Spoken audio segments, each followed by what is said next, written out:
सभी को जय मसीह की खुदावंद आप सभी को आशीष दे। देखो आज का ये वीडियो है ना, मैं आपको स्पेशल बताने वाला हूँ। देखो ये वीडियो होने वाला है कि अगर हम परमेश्वर में हैं, हम अपने आप को मसीह कहते हैं, तो क्या हम असलियत में मसीह है या नहीं है? क्या हमारे वो काम है या नहीं जो एक सच्चा मसीह अपने लाइफ में करता है? क्या हमारा वो काम है या नहीं है? इस बारे में आपको बताने वाला हूँ कि जब हम मसीह में आते हैं, परमेश्वर को अपना उद्धारकर्ता ग्रहण करते हैं, तो हम उसके वचन पे कितना चलते हैं, कितना उसके वचन को मानते हैं और कितना उसके वचन का सम्मान करते हैं। आज मैं उसी के बारे में आपको ये वीडियो बना के देने वाला हूँ। देखो कुछ बातें हैं जो आपको बुरी लगेंगी, लेकिन अगर आप सच्चे परमेश्वर में हो, अगर आप बढ़ते हो, परमेश्वर के अंदर बढ़ना चाहते हो, आगे जाना चाहते हो, परमेश्वर में आगे बढ़ना चाहते हो, परमेश्वर के बड़े बड़े कामों करना चाहते हो, बातें मैं आपको बताऊंगा, आपको बुरी नहीं लगेंगी। और अगर आपको मेरी बातों से बुरा लगता है तो आप समझ लेना कि आपकी लाइफ में सिर्फ शैतान काम कर रहा है। आपकी लाइफ में सिर्फ शैतान काम कर रहा है। हम ऊपर से मसीह तो हैं, लेकिन हमारे अंदर सिर्फ शैतान का घर है। क्योंकि वचन क्या कहता है कि तुम मेरे मंदिर हो, और जब तक तुम अपने मंदिर को पवित्र रखोगे मैं तुम्हारे अंदर रहूँगा। प्रभु यीशु मसीह ने कहा था। लेकिन हम जब अपने मंदिर को गंदा कर देंगे तो वहाँ पे आप सभी को पता है कि शैतान ही प्रवेश करेगा, और हमारे जीवन में सिर्फ शैतान काम कर सकता है। तो देखो, हमें सबसे पहले तो अपने मंदिर को पवित्र करना है। आज वचन हमें क्या कहता है? हम बाइबल के कोई भी वचन पे, एक सच्चा मसीह है जो बाइबल के हर एक वचन को स्वीकार करेगा, उस वचन पे चलेगा। क्योंकि वचन जो बताता है, क्योंकि खुद यीशु ने अपने वचन को अपने से बड़ा अधिकार दिया है। उसने कहा कि मैं मुझसे बड़ा मेरा वचन है। अगर जो कोई मेरे वचन को मानेगा, मेरे वचन पे चलेगा, मैं उसे ग्रहण करूँगा। लेकिन आज लोग ना, आज पता नहीं लोगों ने किस तरह की शिक्षा को ग्रहण करना चालू कर दिया, किस तरीके की शिक्षा लोगों को मिल रही है कि मतलब जो आज परमेश्वर के नाम के जो प्रचारक हैं, वो लोगों को परमेश्वर से जोड़ते नहीं हैं, बल्कि परमेश्वर से उनको दूर करने में लगे हैं। लोगों को बस चिंता है कि हमारी कलीसिया घटे ना, बढ़ती रहे, चाहे लोग अंधकार में पड़े रहें या फिर शैतान की तरफ जाते रहें, उनसे परमेश्वर की तरफ जाएं ना जाएं। उन लोगों को इस बातों से कोई मतलब नहीं है। लेकिन लोग आज सिर्फ अपने नाम को बढ़ाने में लगे हैं, अपनी कलीसियाओं को बढ़ाने में लगे हैं। लेकिन उन्हें कोई फ़र्क नहीं पड़ता कि जो लोगों को हम आज गुमराह कर रहे हैं, वो क्या सच में परमेश्वर के पास जा रहे हैं या परमेश्वर से दूर जा रहे हैं। तो देखो वचन क्या कहता है, बाइबल में साफ साफ लिखा है, बाइबल में साफ साफ लिखा है कि धन्य हैं वे लोग जो वचन के भूखे और प्यासे होते हैं, वे तृप्त किए जाते हैं। तो इस वचन का मतलब समझने वाले समझते हैं।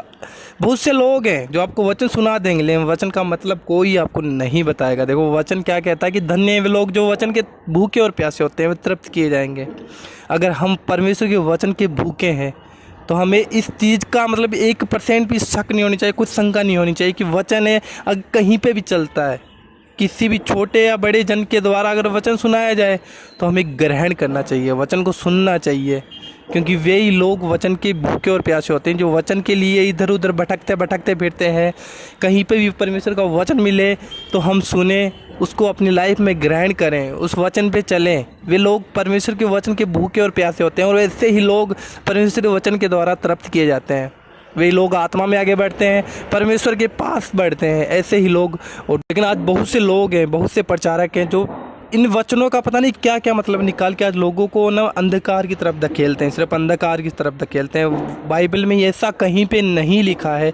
अगर लिखा है तो आप पढ़ सकते हो, लेकिन मैंने यहाँ पे बाइबल पे कहीं पे ऐसा कुछ नहीं देखा कि जहाँ पे लिखा हो कि तू सिर्फ एक जगह ही वचन सुनना, एक जगह जाना, अलग अलग चर्च में न जाना।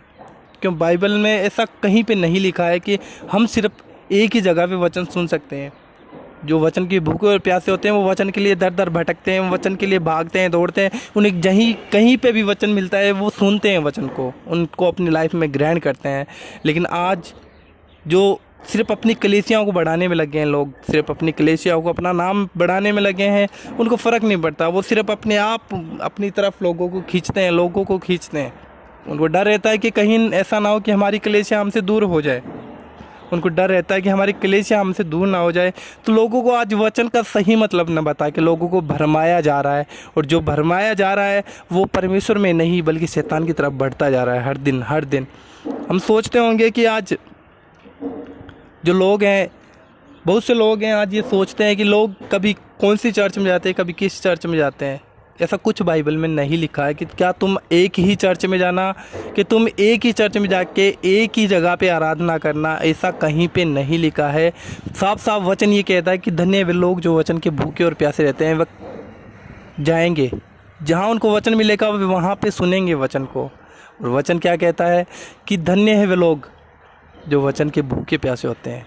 तो ऐसे ही लोग वचन के भूखे और प्यासे होते हैं, ना कि अगर कहीं पे परमेश्वर का वचन चल रहा है और हम ये सोचते हैं कि ना यहीं पे मुझे जाना नहीं है, मुझे तो सिर्फ अपने अगुए के पास जाना है, वहीं पे मैं वचन सुनूंगा, यहाँ पे पता नहीं क्या चल रहा है। तो वो वचन का अपमान है। और जब हम वचन का अपमान करते हैं तो अपने प्रभु का अपमान करते हैं, क्योंकि परमेश्वर ने अपने वचन को अपने आप से बड़ा ठहराया है। आजकल लोगों के मनों में ना एक बात नहीं और घर बना लिया है, क्योंकि आजकल जो झूठे प्रचारक हैं, जो मतलब सिर्फ अपनी कलीसियाओं को बढ़ाने में लगे हैं, सिर्फ अपने नाम को बढ़ाने में लगे हैं, वो ऐसे प्रचार करते हैं कि लोगों को सिर्फ भरमाया जाता है लोगों को। क्योंकि वचन साफ साफ वचन में लिखा है कि अंत के समय में ऐसे भविष्यवक्ता खड़े हो जाएंगे जो सिर्फ तुम्हें भरमाएंगे। बहुत से भविष्यवक्ता आज खड़े हैं, क्योंकि ये अंत का समय है। और अगर आज हम सही रास्ते पे नहीं है तो हम परमेश्वर की ओर नहीं, परमेश्वर से दूर होते जा रहे हैं, परमेश्वर से दूर होते जा रहे हैं। और कल को अगर हमें इस चीज़ का पता चले और कल हमें पछताना पड़े तो फिर कोई फ़ायदा नहीं है। तो आज लोग क्या कहते हैं कि अगर कोई एक विश्वासी है और इसकी लाइफ में अगर वो विश्वास में आगे बढ़ा जा रहा है, अगर वो सही रास्ते पे है, वो बढ़ता जा रहा है, तो दूसरा एक विश्वासी उसे देख के कहेगा कि ये पता नहीं कहाँ कहाँ जाता है, कहाँ कहाँ प्रार्थना करवाता है, कभी इससे प्रार्थना, कभी उससे प्रार्थना, कभी इनके घर पे ही आता है, कभी ये पास्टर आता है, कभी ये पास्टर आता है। तो वचन इस बारे में क्या कहता है, आप ये ध्यान लगा के सुनना, क्योंकि वचन साफ साफ कहता है कि जहाँ पे मेरे भेजने वालों का अपमान होता है, वहाँ पे साक्षात मेरा अपमान होता है। कि जहाँ पे मेरे भेजने वाले का स्वीकार किया जाता है, वहाँ पे मुझे स्वीकार किया जाता है। और अगर जहाँ पे मेरे भेजने वालों को अगर तुम एक पानी गिलास भी दे दोगे, स्वीकार करूँगा कि तुम मेरे बेटे बेटियाँ हो। लेकिन अगर आज लोग ऐसी झूठी शिक्षाओं में फंसे पड़े हैं, अंधकार में फंसे पड़े हैं। बाइबल में परमेश्वर ने साफ साफ कहा है कि तुम एक दूसरे के लिए प्रार्थना करो तो तुम उन्नति पाओगे। एक दूसरे के लिए प्रार्थना करने के लिए हमें खुद प्रभु यीशु ने कहा है कि तुम सिर्फ अपने लिए ही प्रार्थना ना करना, तुम अपने दुश्मनों के लिए, उन लोगों के लिए भी प्रार्थना करना जो तुम्हारे अंदर है, तुम्हारे साथ चलते हैं, जो मसीह हैं। एक दूसरे के लिए तुम प्रार्थना करोगे तो उन्नति को पाओगे और तुम्हें उनका प्रतिफल जल्दी मिलेगा। अगर हम किसी और व्यक्ति के लिए प्रार्थना करते हैं, अगर वो हमारे लिए प्रार्थना करता है तो हम जल्दी उन्नति पाते हैं, उन प्रार्थनाओं का प्रतिफल हमें जल्दी मिलता है। लेकिन आज लोगों के मनों में लोगों ने एक ही बात डाल रखी है कि तू किसी और से प्रार्थना ना करवाना किसी। तो देखो, ऐसा कुछ बाइबल में नहीं लिखा है, ये सिर्फ आपको भरमाया जा रहा है। अगर आप भरमाए जाओगे तो शैतान के होकर रह जाओगे, क्योंकि एक दिन आएगा अंत, एक दिन आएगा जिस दिन सिर्फ वो कहते हैं ना, जिस दिन अंत आएगा वो दिन बहुत भयानक होगा। और उस दिन में ना तो किसी की सुनी जाएगी, ना किसी को मौका दिया जाएगा, क्योंकि उस दिन आज जो घुटने परमेश्वर के आगे नहीं झुकते ना, वो घुटने भी टिकेंगे, हर एक जुबान अंगीकार करेगी। अगर आज हमको पता है, हमें लगता है कि क्या हम भरमाए जा रहे हैं शैतान के, तो हम उस रास्ते को छोड़ना चाहते नहीं है, उस रास्ते को नहीं छोड़ना चाहते, क्योंकि हर दिन हमें भरमाया जाता है, हर दिन भरमाया जाता है। हमें वो खुराक दी जाती है जो खुराक हमें ना शैतान की तरफ बढ़ाई जा रही है। वो खुराक हमें दिन प्रतिदिन हमें, अगर हम ऐसी कलीसिया में जाएंगे, ऐसी चर्च में जाएंगे जहाँ पे सिर्फ परमेश्वर के ऊपर से नाम और काम सारे शैतान के अंदर से हो रहे हैं, तो वहाँ पे सिर्फ शैतान काम करता है। क्योंकि वचन साफ साफ कहता है कि जब तुम मुझे ग्रहण करते हो, प्रभु यीशु ने कहा था, जब तुम मुझे ग्रहण करते हो तो मैं अपने लहू में तुम्हें कवर कर लेता हूँ, और जब मैं अपने लहू में तुम्हें कवर करता हूँ तो कोई अंधकार की शक्तियाँ तुम्हें छू भी नहीं सकती। लेकिन आज हमारे घर में सिर्फ अंधकार ही अंधकार है, अंधकार की शक्तियाँ काम करती है। जब हम सोते हैं तो अंधकार हमें घेरता है, अंधकार घेरता है, हमें दबा लेता है अंधकार। तो फिर हम क्यों नहीं समझते इस बात को, क्यों नहीं समझते कि जो आज हम झूठी शिक्षाओं में चल रहे हैं, क्या वो हमें परमेश्वर के पास लेके जा रही हैं या परमेश्वर से दूर लेके जा रही हैं। जो मैंने आपको पहले बताया, वचन कहता है कि तुम एक दूसरे के लिए प्रार्थना करो। अगर हम एक दूसरे के लिए प्रार्थना करेंगे, कि जगह बैठ के हाथ से हाथ जोड़ के, हाथ से हाथ मिलाकर अगर प्रार्थना करते हैं तो हमारी प्रार्थनाओं को सीधा सुना जाता है वहाँ पर। लेकिन अगर आज हम अपने मन में कपट लेकर एक दूसरे के खिलाफ, अगर एक विश्वासी है उस विश्वास के खिलाफ हम हमारे मन में कपट लेके प्रार्थनाएं करते हैं, तो वो प्रार्थनाएं हमारी सुनी नहीं जाती। क्योंकि वो वचन क्या कहता है कि अंधकार सिर्फ आपके वचन को चुराने के लिए आता है, नष्ट करने के लिए आता है और घात करने के लिए आता है। तो अगर हम इस तरीके का कपट अपने मन में रखेंगे कि विश्वासी के प्रति, तो क्या हमें लगता है कि हम परमेश्वर में आगे बढ़ रहे हैं? ऐसा कुछ नहीं है, क्योंकि काम तो शैतान कर रहा है और हमें ऐसा लगता है कि हम परमेश्वर में आगे बढ़ रहे हैं। जो मैंने अभी आपको पहले ही बताया कि अगर आप परमेश्वर में सही रीति से हो तो कोई अंधकार की शक्ति आपके लाइफ में इंटर भी नहीं कर सकती, आपके काम भी नहीं कर सकती, क्योंकि हम तो सिर्फ प्रभु यीशु के खून में कवर हैं। और जब हम परमेश्वर के खून में कवर होते हैं, उसके खून में छुपाए हुए होते हैं, तो क्या आपको लगता है कि हमें कोई अंधकार घेर सकता है, कि कोई शैतानी शक्ति या कोई अटैक हम पे काम कर सकता है? लेकिन अगर हम हर दिन इन शैतानी शक्तियों में उलझे पड़े हैं, हमें ये झेलना पड़ता है, कभी दबाव, कभी ये मुसीबत, तो आप साफ साफ समझ सकते हो परमेश्वर हमारे से बहुत दूर है और अभी भी आज भी हम उन अंधकार की शक्तियों में घिरे पड़े हैं। आप साफ साफ समझ सकते हो इस बात को, क्योंकि जब हम प्रभु यीशु को अपना जीवन दाता ग्रहण करते हैं, उसी वक्त हम उसके लहू में इंटर हो जाते हैं, उसके लहू में कवर हो जाते हैं। और कोई शैतान ऐसा नहीं है जो प्रभु के लहू की वाचा को तोड़ सके, कोई नहीं है, क्योंकि उसके नाम ही काफ़ी है, उसका नाम ही काफ़ी है, उसके शैतान को धर दबोचने के लिए उसका नाम काफ़ी है। लेकिन अगर आज ये झूठी शिक्षाएं, अगर ये झूठे जो सिर्फ प्रचारक हैं, जो कलीसियाओं को बढ़ाने में लगे, अपने लोगों को बढ़ाने में लगे, चाहे वो परमेश्वर से दूर होते रहें, उससे कोई मतलब नहीं है। क्योंकि लोग आज सिर्फ अपनी शारीरिक उन्नति चाहते हैं, कोई आत्मिक उन्नति करना नहीं चाहता। सब परमेश्वर से लोगों को दूर किए जा रहे हैं, सब परमेश्वर का लोभ देकर, लालच देकर, अपने लाभ का फ़ायदा लेकर लोगों को भरमा रहे हैं। और अगर हम आज उस चीज़ में फंसेंगे, तो हम परमेश्वर में नहीं बढ़ रहे, बल्कि शैतान की तरफ बढ़ते जा रहे हैं। और एक दिन ऐसा आएगा कि शैतान हमें चीर फाड़ कर डालेगा बस। और उस दिन हम कुछ न सोचने वाले नहीं होंगे, ना कुछ बोलने वाले होंगे। लेकिन अगर आज हमें इस चीज़ का पता है, अगर हमें अफसोस होता है इस चीज़ का कि क्या हम जिस रास्ते पर चल रहे हैं वो रास्ता सही है या गलत है, तो मौका है। क्योंकि हर दिन परमेश्वर का पवित्र आत्मा हमारे अंदर से होके बोलता है। हमारे अंदर पवित्र आत्मा है तो वो बोलेगा। लेकिन अगर हमारे अंदर जो दुष्ट की शक्तियाँ वो काम कर रही है, क्योंकि वचन कहता है कि तुम मेरा मंदिर हो, और जब तक तुम अपने आप को पवित्र रखोगे, पवित्र रहने का मतलब यही नहीं है कि हम पाप ना करें, व्यभिचार ना करें। जब हम किसी के प्रति मन में कपट भी लेके आते हैं, किसी के प्रति गलत भी सोच लेते हैं कि ये विश्वासी ऐसा है, ये ऐसा है, इसकी लाइफ में काम नहीं हो रहा है, ये पता नहीं क्या कर रहा है, ये तो भटक रहे हैं, ये कर रहे हैं, ये इससे प्रार्थना करवा रहे हैं, ये इस पास्टर को ये बार बार कभी किसी चर्च जाते हैं, कभी किसी जाते हैं। अगर ऐसी भी कोई भी भावना हमारे दिल में आती है ना, तो परमेश्वर का मंदिर गंदा हो जाता है। और जब वो मंदिर गंदा होगा तो वहाँ पर आप सभी को बताया कि वहाँ पे सिर्फ शैतान काम करेगा, वहाँ पे शैतान प्रवेश करेगा। क्योंकि शैतान हर वक्त हमारे पीछे लगा रहता है कि कब हम एक छोटी सी गलती करें और उसे मौका मिले और वो हम में प्रवेश करे। शैतान हमारे पीछे लगा रहता है कि एक छोटी सी गलती हमें परमेश्वर से दूर करे और उसे मौका मिले और वो हमारे मंदिर को गंदा करे और उसमें प्रवेश करे। लेकिन आज हम उस चीज़ को समझना नहीं चाहते हैं। आज हम परमेश्वर में बढ़े नहीं हैं, परमेश्वर में अभी आए नहीं है अच्छे तरीके से। लेकिन अभी हम परमेश्वर के वचन को नहीं समझना चाहते हैं और परमेश्वर के वचन को साइड में रख के हम अपने वचन को आज महत्व दे रहे हैं, अपनी बातों को महत्व दे रहे हैं। अगर हम अपनी बातों को ऐसे महत्व देते रहेंगे तो बाइबल का वचन हमारे लिए कोई मतलब ही नहीं है, कोई भी मतलब नहीं है। हमें बाइबल को पढ़ देना छोड़ना चाहिए, पढ़ना छोड़ना चाहिए, वचन को नहीं सुनना चाहिए, कोई मतलब नहीं है। क्योंकि वचन पे तो हमें है नहीं। अगर वचन पे रहेंगे तो हमारे अंदर जो ऐसी कपट की भावना, ऐसी द्वेष की भावनाएं ऐसे नहीं आएंगी। और अगर ऐसे हमारे मन में एक गलत विचार आते तो हम समझ सकते हैं कि हमारे अंदर सिर्फ दुष्ट काम कर रहा है और वो दुष्ट की शक्तियाँ हमारे अंदर काम कर रही है। क्योंकि अगर हमारा शरीर पवित्र है, परमेश्वर का मंदिर है, तो कभी दुष्ट की शक्तियाँ हमारे मंदिर में काम कर ही नहीं सकती। हमारे मन में कभी गलत विचार आ ही नहीं सकते, एक मसीह के विरोध में भी। क्योंकि ऐसा नहीं है कि एक मसीह के जीवन में परीक्षाएं ना आए, परीक्षाएं आती है। कि जो सच्चा मसीह होगा उसकी लाइफ में परीक्षाएं आएंगी, दुख तकलीफ आएंगी, पीड़ा आएंगी। वो चाहती हैं कि परमेश्वर से दूर करे। शैतान हर एक तरीके से उनकी लाइफ में बीमारी से, लड़ाई झगड़े से उनकी लाइफ में इंटर करेगा कि कैसे भी वो परमेश्वर से दूर हों। और अगर हम कहाँ से प्रार्थना करवा रहे हैं तो वो हमारी आत्मिक उन्नति है।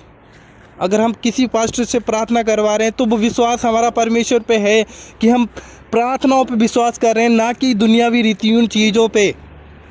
अगर हम प्रार्थना करवाते हैं तो हमारा विश्वास बढ़ता है। प्रभु सोचता है कि इसे विश्वास है, तब ये बार बार प्रार्थना करवाता है मेरे प्रति कि मैं इसके जीवन में काम करूं, तो वहाँ पे हमारा विश्वास कच्चा होगा या विश्वास बढ़ेगा। लेकिन उस चीज़ को हम सोचना नहीं चाहते हैं। जब प्रभु यीशु गतसमनी में आए थे, अपने चेलों के साथ गतसमनी में आए थे, जब प्रभु यीशु को पता चल गया था कि अब थोड़ी देर में मुझे पकड़वा दिया जाएगा और मैं क्रूस पर चढ़ाया जाऊँगा, तो वो प्रार्थना करने के लिए गए अपने चेलों के साथ। 3 चेलों को अपने साथ लेके गए और कहा तुम यहाँ पे रुको, प्रार्थना करो, तब तक मैं प्रार्थना करके आता हूँ। लेकिन जब यीशु प्रार्थना कर रहे थे, उन्होंने विलाप किया, वो रोए, उन्होंने अपना मन उदास किया, वो रोने लगे। वो अपने पिता से कहे, है बा तू चाहे तो इस कटोरे को मेरे सामने से हटा सकता है, लेकिन तेरी इच्छा पूरी हो, ना कि मेरी इच्छा पूरी हो। क्यों प्रभु यीशु प्रार्थना किया करते थे? क्यों प्रार्थना किया करते? उस रात वो आए, जब प्रार्थना करके वापस लौटे तो देखा कि चेले सो रहे थे। जब वापस आके फिर उन्हें कहा, हे पतरस, क्या तू मेरे लिए इतनी देर भी ना जग सका, एक घड़ी भी ना जग सका? तो उन्होंने कहा, है प्रभु, हमें नींद आ चुकी थी।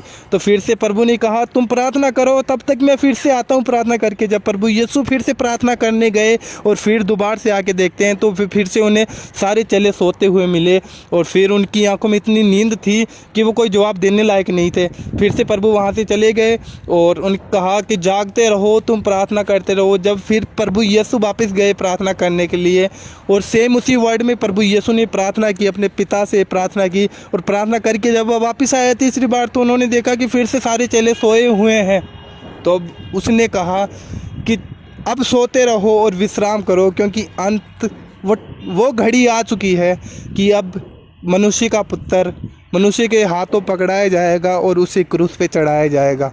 वहाँ पे प्रभु यीशु ने क्या कहा है कि अगर वे चेले वहाँ पर प्रार्थना कर रहे होते, जब यीशु मसीह पूरी रात प्रार्थना कर रहे थे गतसमनी में, पूरी रात वो विलाप किए थे, वो अपने आप का जो दुख प्रकट अपने पिता के सामने कर रहे थे, क्योंकि उन्हें दुख था कि कल मैं क्रूस पे चढ़ाया जाऊँगा। उसे सब पता था। अगर आज हमें इस चीज़ का पता होता है कि कल हमें ये सज़ा होने वाली, ये पीड़ा, तो हम वो जगह छोड़ देंगे, भाग जाएंगे वहाँ पर। लेकिन प्रभु यीशु हमारे लिए क्रूस पे चढ़ा, वो मरा, तीसरे दिन मुर्दों में से जी उठा और उसने कहा कि तुम प्रार्थना करो कि परीक्षाओं में ना पड़ो। लेकिन आज हम प्रार्थना करना नहीं चाहते। प्रार्थना करते हैं तो किसी के प्रति कपट मन में रखते हैं, और वो कपट जब हमारे मन में होगा तो हमारी प्रार्थनाएं सिर्फ अंधकार चुराएगा, ना कि परमेश्वर तक हमारी प्रार्थनाएं पहुंचेगी। बाइबल में ऐसा कहीं पे नहीं लिखा है कि तू सिर्फ एक ही चर्च में जाना। क्या आपको पता है कि चर्च चाहे कितनी भी हो, परमेश्वर तो एक ही है ना, वचन भी तो एक ही है। हर चर्च में एक ही वचन चलता है। ऐसा थोड़ी ना कि हर चर्च में अलग अलग बाइबल रखी है, अलग अलग परमेश्वर रहता है। परमेश्वर एक है, उसका वचन एक है, और वो वचन चाहे हम जहाँ पर भी सुने, वो वचन हमारे आत्मिक उन्नति के लिए है। ऐसा नहीं है कि चाहे वचन हम एक ही चर्च में सुने जा रहे हैं, लेकिन अगर उस वचन पे नहीं है तो कोई फ़ायदा नहीं है हमारे वचन को सुनने का भी। लेकिन वे लोग धन्य हैं जो वचन के भूखे और प्यासे रहते हैं, वे वचन के पीछे दौड़ते हैं, वचन को कहीं पे भी ग्रहण करते हैं, उन्हें मौका मिलता है वो वचन वहीं पे सुनते हैं और आत्मा में आगे बढ़ते हैं। लेकिन हम वचन का अपमान करने लग जाएंगे तो कोई मतलब नहीं है हमें, परमेश्वर में बढ़ने का कोई अधिकार नहीं है हमें। यही मैसेज था कि मैं इस मैसेज के द्वारा आपको बता सकूँ कि आज जो अंत का समय है, छठी मोहर में हम जी रहे हैं, और आज ऐसे झूठे भविष्यवक्ताएं खड़े हैं जो सिर्फ परमेश्वर के नाम से आपको परमेश्वर से जोड़ते हैं, लेकिन परमेश्वर पे हम सच में परमेश्वर से जुड़ते नहीं हैं, सिर्फ शैतान के कार्य करते हैं और शैतानी कार्यों में फंस के रह जाते हैं। परमेश्वर तो हमसे कोसों दूर रह जाता है। परमेश्वर को तो हम ग्रहण करना चाहते नहीं है, क्योंकि परमेश्वर ने साफ साफ लिखा है, बाइबल में साफ साफ लिखा है कि जो टूटा और पिसा मन नहीं है वो मेरे योग्य बलिदान नहीं है। जो परमेश्वर के लिए सब कुछ नहीं त्याग देता, बुराई, कपट, व्यभिचार, पाप, वो परमेश्वर के योग्य है ही नहीं। लेकिन आज हमारे मन में किसी विश्वासी के लिए भी कपट है, किसी विश्वासी के प्रति हमारे मन में कपट है, और हम कहते हैं कि हम सच्चे मसीह हैं, तो हमारा कोई अधिकार नहीं अपने आप को मसीह कहने का। तो उम्मीद करता हूँ आपको इसमें समझ में आएगा होगा। ये जो मैसेज मैंने दिया था स्पेशल आज जो अंत का समय है, इसमें हम परमेश्वर के साथ आगे बढ़ रहे हैं या फिर दुष्ट की चालों में फंस के ही अपना टाइम बर्बाद किए जा रहे हैं।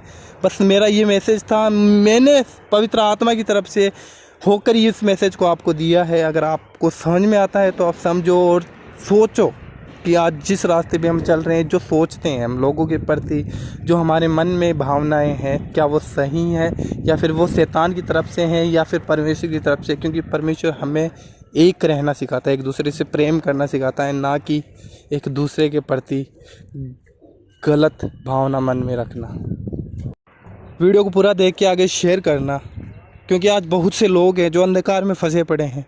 उन्हें पता नहीं है कि हमें परमेश्वर में किस तरीके से चलना चाहिए, नहीं जानते हैं। और अगर इस वीडियो को देखेंगे तो कुछ हो सकता है, कुछ उनके समझ में आए, पवित्र आत्मा के द्वारा उनके मन में कुछ अच्छी बात जाए और उन्हें समझ में आए कि परमेश्वर ने हमें किस तरीके से चलना चाहिए। तो ज़रूर शेयर करना वीडियो को। खुदावंद आप सभी को आशीष दे और इस वीडियो को में आपने जो समझा है, जो सुना है, वो आपको समझ में आए। सभी को जय मसीह की। God bless you.